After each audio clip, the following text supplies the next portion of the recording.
Brazil is the 5th largest country in the world in land area and the 6th most populated. A country of 213 million, its people are diverse and its culture is rich with things that have contributed to the global community. Many in the outside world know Brazil for its beautiful beaches, miles of rainforest, fantastic football players, and their party culture. And we will look at those things, but we will dive in much deeper to learn so much more. As a note of warning, I tried really hard to say Rio de Janeiro in the Brazilian Portuguese way, but my English-speaking tongue may not be capable of it. If you're having a drink while watching this, it may be fun to take a sip every time I say it wrong. My name is Ryan, and on this channel, I research and share where a country is, its history, and government. I also explore the people, products, and ideas that each culture has had to help shape the lives of the people around the world. What did you find interesting about Brazil, and what did I miss? Please share your thoughts in the comments below. If you want to learn more about our global community, don't forget to subscribe and hit the bell button. Wake up, get up, stretch my legs, eat some breakfast, milk and Brazil is by far the largest country on the continent of South America, and it borders the Atlantic Ocean. A giant of a country almost as large as the United States, a vast majority of their people live near the Atlantic coastline. Many in São Paulo and Rio de Janeiro, 2 of the 20 most populated cities in the world. The interior of Brazil is dominated by the Amazonas, the largest rainforest in the world. 60% of the country is covered in the Amazonas, making Brazil home to 1/3 of the world's rainforests. And while I doubt anyone has ever taken the time to actually count, Brazil is believed to have about 400 billion trees of 16,000 different species. Home to about 10% of the world's species, Brazil is considered to have the greatest biodiversity of any country on the planet. Amazonas animals include the black caiman, anacondas, electric eels, piranhas, dart frogs, and cougars, which must be exciting because these are the only types of cougars I can find near my house. It's a bit safer to take a stroll around my home, I think. Winding through the rainforest is the Amazonas River, the world's 2nd longest and largest by volume. The river provides 20% of the ocean's fresh water supply, which is amazing considering how many rivers there are. It is home to 2,000 species of fish, including the feared packs of piranhas, and even has river dolphins, also known as the boto. One of the least explored places on Earth, scientists discover new species of plants and animals in the Amazonas basin on average once every 2 days. Maybe that's where Bigfoot is. It's also home to at least 70 uncontacted tribes of people living in the Amazon, though there isn't a definitive way of knowing how many for sure. More on that later in the episode. Other amazing natural wonders I have to mention are the Pantanal, the world's largest tropical wetland covering most of the country's western parts. Brazil also shares Iguaçu Falls, the largest waterfall system in the world, with Argentina. There are over 270 waterfalls in this waterfall system.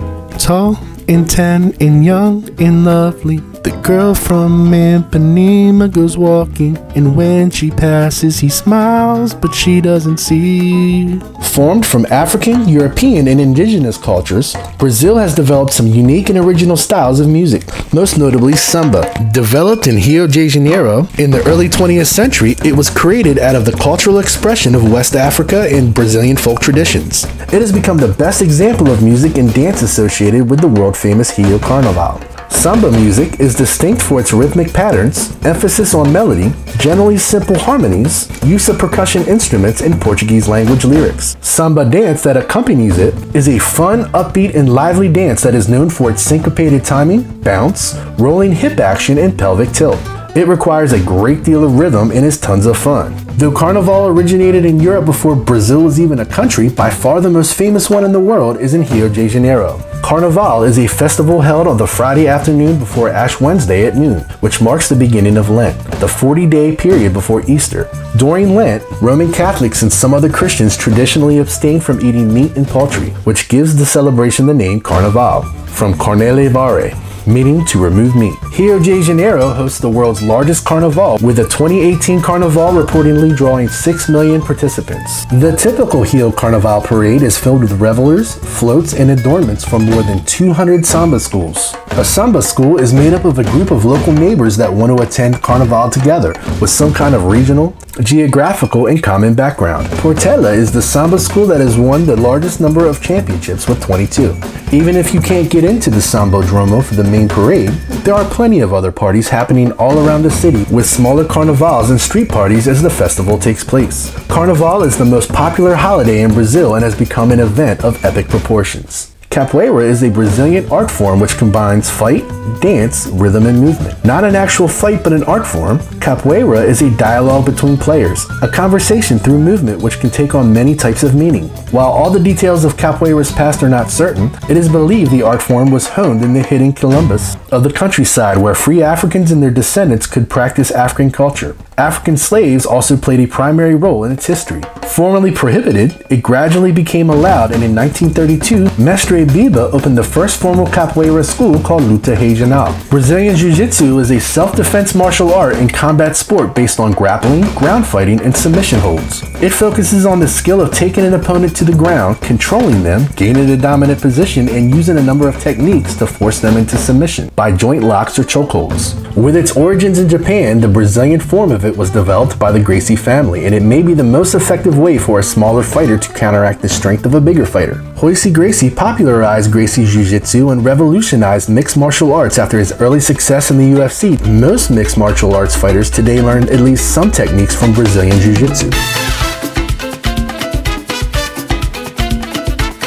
Brazil was officially discovered in 1500 when a fleet commanded by Portuguese diplomat Pedro Cabral on his way to India blew off course and landed in Porto Seguro, between Salvador and, wait for it, Rio de Janeiro. If you're playing the drinking game I suggested, I hope you're okay. Upon founding the colony of Brazil, Portugal's early plans were simple: monopolize the lucrative trade of pau-brasil, the red wood valued for making dye that gave the colony its name, and establish permanent settlements. While the indigenous people and the Portuguese likely began by harvesting pau-brasil trees together, the Portuguese began to make plantations from the cleared trees and needed labor to work them. The Portuguese tried to enslave the indigenous population, but unaccustomed to toiling long hours in fields and overcome by European diseases, many natives either fled far inland or died. The Portuguese then turned to the African slave trade for workers. Of the approximately 12 million Africans forced to come to the Americas as slaves, roughly 40% of them ended up in Brazil, where they often lived short and brutal lives working on hot and labor-intensive sugar plantations and mining for diamonds and gold. Originally coming from Angola and Central Africa, many of those who were enslaved in Brazil did have an advantage over people enslaved in other parts of the Americas: geography. Due to the mountainous and thick rainforest terrain in Brazil, it was easier for slaves to run away than in other parts of the Americas, with Mahons establishing quilombos, communities in which they could be free. Some quilombos still exist as towns today. The most famous quilombo is Palmares, an independent self-sustaining community near Recife. Established in about 1600, Palmares was massive and consisted of several settlements with a combined population of over 30,000 citizens, and survived for 100 years. Forced to defend against repeated attacks by the Portuguese colonists, the warriors of Palmares were experts in capoeira, though they used the discipline to fight, not dance. Ganga Zumba and Zumbi are the two best-known warrior leaders of Palmares. Ganga Zumba was the first leader of Palmares. Said to be the grandson of an unknown king of the Congo, he was considered the king of Palmares in all 10 of its settlements. Zumba accepted a peace treaty with the Portuguese in 1678, forcing Palmares to relocate, but not all were happy with his decision. With his nephew Zumbi leading a revolt against him, Ganga Zumba died of poisoning soon after, likely done at the hands of one of his own relatives. Zumbi took over after the death of his uncle and implemented a far more aggressive stance against the Portuguese. He gained prestige as he continued to fight. Palmares was defeated in 1694 by a Portuguese force. On November 20th, 1695, Zumbi was killed and decapitated, with that date still being celebrated as a day of Afro-Brazilian consciousness to this day. Escaping the armies of Napoleon in 1808, the arrival of the Portuguese royal family began some major changes. The royal court arrived in Rio de Janeiro on March 7, 1808, establishing it as the first and only European capital city to ever exist outside of Europe. King Dom Juan VI built universities as well as a bank and a mint. Investments were made in the arts. The ports were open to trade with other nations, generally not allowed to colonies. With the fall of Napoleon, Dom Juan VI returned to Portugal, leaving his young son Pedro I behind to govern. But Pedro had ideas of his own. In an act of defiance against his father, he proclaimed Brazil's independence on September 7, 1822, and established the Brazilian Empire. 9 years later, following a period of internal unrest and costly foreign wars, the emperor stepped aside in favor of his 5-year-old son Pedro II. Man, he gave his 5-year-old son an empire? My parents wouldn't even buy me a car. Pedro II's daughter, Princess Isabel, officially ended slavery in 1888. Soon after, disgruntled landowners united with the military to finish with the monarchy altogether, forcing the royal family back to Portugal, and founding Brazil's first republican government on November 15, 1889. In the 1950s, President Juscelino Kubitschek decided to replace the capital of Rio de Janeiro with a grand new modern one that would be built in the middle of nowhere, which may not have been the best location. More on the capital city of Brasilia later in the episode. Pedro II was the second and last emperor of Brazil at the age of 14 and reigned for nearly 50 years. The first and last Brazilian monarch to be born in Brazil, Pedro guarded his country's sovereignty in disputes with Great Britain and the United States. He led Brazil into the War of the Triple Alliance against Paraguay in 1864 to 1870, gaining new territory and prestige for Brazil. Pedro II's rule brought stability and progress to the country of Brazil. He encouraged coffee production instead of sugar, and under his guidance, Brazil made significant gains in railroad, telegraph, and cable construction. By the end of his reign, however, his support had begun to weaken. The main culprit? The concern over abolition of slavery. On November 15, 1889, a military coup forced him to abdicate, with Pedro and the royal family going into exile in Europe. Pedro's daughter, Princess Isabel, while acting as regent in 1888, did emancipate the slaves, with no provision made to compensate the landowners. In the move, 700,000 slaves were freed, making Brazil the last country in the Americas to make slavery illegal. She spent the last 30 years of her life in exile in France. Paulo Coelho is a Brazilian lyricist and novelist, best known for his novel The Alchemist, which sold 35 million copies and is the most translated book in the world by a living author. In what can be described as a unique scheduling ritual, he allows himself to begin the writing process for a new book only after he has found a white feather in the January of an odd year. As odd as that may sound, it seems to be working. His 26 books have sold more than 65 million copies in at least 59 languages. Oscar Niemeyer was a Brazilian architect and an early developer of modern architecture in Latin America. He was noted for his work on Brasilia, the new capital of Brazil. In 1947, Niemeyer represented Brazil in the planning of the United Nations building in New York City. Gisele Bündchen is one of the most famous models in history. The Mrs. Tom Brady, or is it Mr. Gisele Bündchen? She does make more money than he does. Has worked for seemingly every prominent fashion designer, graced over 1,200 magazine covers, and in 2000 signed a $25 million contract with Victoria's Secret. She also figured prominently in the opening ceremony of the 2016 Summer Olympics, portraying the girl from Ipanema. Another prominent model from Brazil is Adriana Lima, the second highest paid model since 2014. I most remember her from her work in 2014 when she did a series of ads for the car company Kia during the 2014 World Cup. Olympics? World Cup? Who should I talk about next? According to pretty much every poll I could find, Brazilian legend Pelé ranks as one of the 4 greatest players of all time, along with Argentine great Diego Maradona, and current players Lionel Messi and Cristiano Ronaldo. Which do you think is the GOAT, or greatest of all time? Please leave your answer to that question in the comments. I'd love to do a global community poll on who is really the greatest of all time. Pelé did lead Brazil to 3 World Cups and is the most successful top division scorer in the sport with 541 goals in 560 games. And finally, in a country that seems to produce great fighter after great fighter, Anderson Silva may be the best of the Brazilian MMA fighters, if not the entire world. Though I wouldn't argue if you disagree. There are just too many great ones. The national dish of Brazil is feijoada. Though I have mentioned in a previous video that it may have been created in Portugal, Brazil has perfected it as a stew of beans with beef and pork, with any number of parts of the animals included. It is usually served with rice and assorted sausages and is considered Brazilian soul food. Though Brazilians appear to be lighthearted to the outside world, they take their snack foods seriously. Salgadinhos are small savory snacks, similar to Spanish tapas, and are mostly sold in corner shops and are a staple of working class and lower middle class family celebrations. The most popular may be coxinha. It's made up of a filling, usually shredded chicken, wrapped in a savory dough made with flour and chicken broth that's breaded and deep fried. Brazilian acai berries are widely seen as a superfood, with believers claiming that they are helpful for a variety of health concerns, including arthritis, weight loss, high cholesterol, erectile dysfunction, not showing a video on that, and numerous other concerns. However, research on acai berries is limited and the claims about their health benefits have yet to be proved. With an earthy taste that's often described as a cross between blackberries and unsweetened chocolate, acai is commonly sold in acai bowls.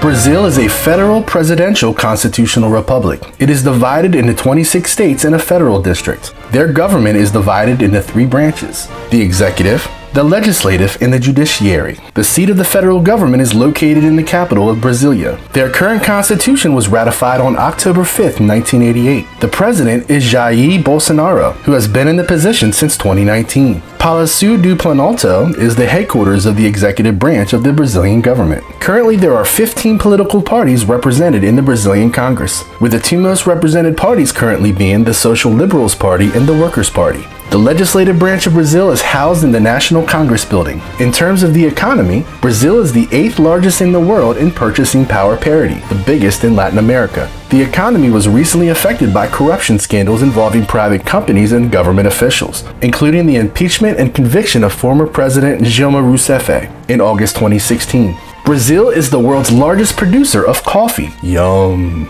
And has been so for the past 150 years. They are responsible for 1/3 of all coffee made in the world, meaning Brazil likely helps me get my day started about 120 days a year. Brazil is also the world's largest producer of sugarcane, soy, and oranges, and a top 5 producer of many other important crops. Brazil is also the world's biggest exporter of beef. São Paulo is the 4th most populated city in the world, making it the largest in the Western and Southern hemispheres. The wealthiest area of Brazil, it has a strong international influence in commerce, finance, arts, and entertainment. Home to the São Paulo Stock Exchange, São Paulo has the largest economy by GDP in all of Latin America and the Southern Hemisphere. Of the roughly 3 million people of at least partial Brazilian descent living overseas, about half of them live in the United States. Most came after 1986, when 1.4 million Brazilians emigrated to various countries due to economic problems. Many Brazilians who have emigrated to the US came from the area of Governador Valadares in the state of Minas Gerais, with many living in Massachusetts, New York, New Jersey, and Florida. Notable people from Brazil living in America include actress Jordana Brewster of the Fast and Furious fame was born to a Brazilian mother and an American father. She lived the first 10 years of her life in Brazil before moving to the US. Skateboarding great Bob Burnquist was born and raised in Rio de Janeiro and holds a dual citizenship between the 2 countries. And Brazilian-born but Utah-raised David Neeleman is a Brazilian-American businessman and entrepreneur that has founded 5 commercial airlines, including WestJet, JetBlue Airways, and Azul Brazilian Airlines. As mentioned earlier, there are at least 70 tribes living in the Brazilian Amazon who have never had contact with the outside world. Knowledge of uncontacted peoples comes mostly from encounters with neighboring indigenous communities and from aerial footage. While it might be nice to make a new friend or a tribe of friends, indigenous rights activists call for uncontacted people to be left alone, saying that contact will interfere with their rights and because first contact could kill many, if not all of them, due to them lacking the immunity to fight off our diseases. Kind of like what happened when the Europeans first came to the Americas. The Brazilian state organization, the National Indian Foundation, or FUNAI, has tried to make some controlled contact to prevent some conflicts and to deliver vaccinations, but they try to leave them alone at all costs. Other threats are usually related to the outside world's desire to take their lands by lumbering, ranching, and farming. For more information on the efforts to protect the uncontacted tribes of Brazil, check out the website survivalinternational.org. The most iconic landmark of Brazil is Christ the Redeemer, a statue that sits atop Corvocado Mountain and overlooks the city of Rio de Janeiro. Cristo Redentor, as it's called in Brazil, was built between 1922 and 1931. Designed by Brazilian Heitor da Silva Costa, it is visited by 2 million people every year, but seen by so many more. A symbol of Christianity worldwide, in 2007 it was named one of the new 7 wonders of the world. Brasilia was a planned city developed in the 1950s to move the capital from Rio de Janeiro to a more central location. Built in only a few years, the original design of Brasilia is unique in that it takes on the shape of an airplane. The Plano Piloto was designed by Lúcio Costa, and its shape had been inspired by the sign of the cross. though the terrain shaped it into a plain. Whatever the intention, Brasilia became a UNESCO World Heritage Site in 1987 due to its modernist architecture and uniquely artistic urban planning. And finally, you can't mention Brazil without talking about its national sport and a huge part of their identity, football. The Brazilian national football team, with their distinct style of play, has won the World Cup a record 5 times. They are also the only country to participate in every World Cup that has ever been held. Many of their stars over the years have been universally recognized as among the best in the game. With amazing current Brazilian football players such as Neymar and Roberto Firmino, they look to remain a football superpower for many years to come. We travel next to Canada, the second largest country in the world. What would you like to see in a video of Canada? Please let me know. Until then, thanks for watching and for becoming a part of our global community.